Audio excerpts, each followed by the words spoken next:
Good evening. We begin today's briefing with a tragedy that has shaken the nation. Yesterday morning, during the first school year mass at Annunciation Catholic Church in Minneapolis, Minnesota, a gunman opened fire on children and families gathered in prayer.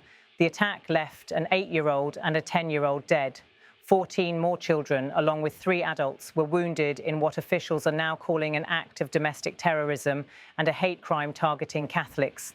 The sacredness of that service was shattered by violence, yet lives were saved through the bravery of law enforcement and first responders. Their courage, as officials emphasized, was the only shield against what could have been an even greater loss of life. As Director Kash Patel confirmed, the FBI has taken charge of the investigation. President Trump, following a call with Minnesota Governor Tim Walz, issued a proclamation honoring the victims and directing flags to be flown at half-staff nationwide.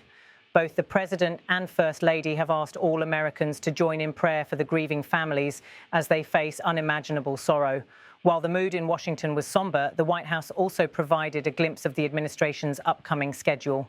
The President will travel to New York on September 22nd to deliver remarks at the United Nations General Assembly the following day, a speech expected to touch on America's role in an unsettled world. But today's briefing was not only about diplomacy, it was also about the issues shaping daily life at home, particularly as the Labor Day weekend approaches. As millions of Americans prepare to hit the roads, they are finding relief at the pump. Gas prices have dropped to a 5-year low, a development officials credit to what they call American energy dominance. The administration argued that by rolling back the previous administration's environmental policies, energy production has surged, leading to cheaper fuel. White House officials framed this as part of a broader effort to make life more affordable for working families, who can now stretch their household budgets further at the end of each month. It is no coincidence, they said, that these savings come during a holiday meant to celebrate the American worker. The administration has repeatedly claimed that for too long, workers were betrayed by globalization. Factories were shuttered, jobs were outsourced, and wages stagnated, leaving communities hollowed out and vulnerable. Now, officials point to what they describe as a reversal of that decline. Nearly $10 trillion in new private and foreign investments have been secured since President Trump took office. More than 500,000 new jobs have been created. And in a striking contrast with previous decades, the administration says those gains are being driven entirely by the private sector and have gone exclusively to American-born workers. Wages, particularly for blue-collar Americans, are now rising at the fastest rate in 6 decades. According to the White House, the average worker has already seen a $500 wage increase this year alone. That growth, they argue, is reinforced by sweeping tax cuts. No taxes on tips, no taxes on overtime pay, no taxes on Social Security benefits. Changes, officials say, allow workers to keep more of what they earn. The Nonpartisan Tax Foundation estimates that the average American taxpayer will see a nearly $4,000 reduction in their annual tax bill as a result. For the administration, this is evidence of what it calls a worker-first agenda, where prosperity is tied directly to the dignity of labor. Yet, if the economy was one focus of today's briefing, law and order was another. Officials highlighted what they described as a dramatic turnaround in the nation's capital, Washington, D.C. Since the president's intervention, more than 1,283 arrests have been made in just weeks. Total crime is down 19%. Violent crime has dropped by nearly a third. Carjackings are down 67%.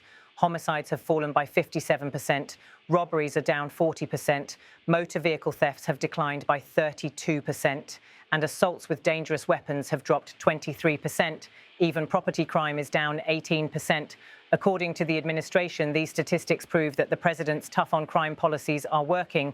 To build on that momentum, the president signed an executive order eliminating cashless bail in the District of Columbia, ending what officials called a revolving door system, where repeat offenders were arrested, released, and quickly rearrested. A second executive order instructed the National Park Service to hire additional U.S. Park Police officers and directed the U.S. Attorney's Office to add prosecutors dedicated solely to violent and property crime. Officials contrasted these moves with what they described as a failed soft-on-crime approach by Democrats in major cities. They cited new polling showing 81% of Americans view crime in large cities as a major problem, and a majority support the president's crackdown. They also emphasised community reaction. Indu Bhatia, a liquor store owner just blocks from the White House, told the New York Post that her business had been robbed so often that her family was forced to spend heavily on security. But now, she says, both her employees and customers feel safer, crediting the administration's efforts. Even D.C. Mayor Muriel Bowser, a frequent political opponent, acknowledged that neighbourhoods feel and are safer thanks to the federal surge in law enforcement. The White House used these testimonials to send a broader political message: decline is a choice. Officials argued that residents of crime-ridden cities need not accept violence as a fact of life. Leaders, they said, have failed their citizens for decades by refusing to act decisively. In contrast, the administration positioned itself as willing to help any community, Republican or Democrat, if it meant restoring safety and stability.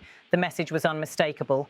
In just weeks, the president has done more to protect Washington, D.C. than his critics had done in half a century, and the model could be replicated nationwide. As the briefing drew to a close, officials reiterated that the president's priority is the safety of every law-abiding American. They urged city leaders across the country to pick up the phone and request federal assistance, insisting the president will always answer that call.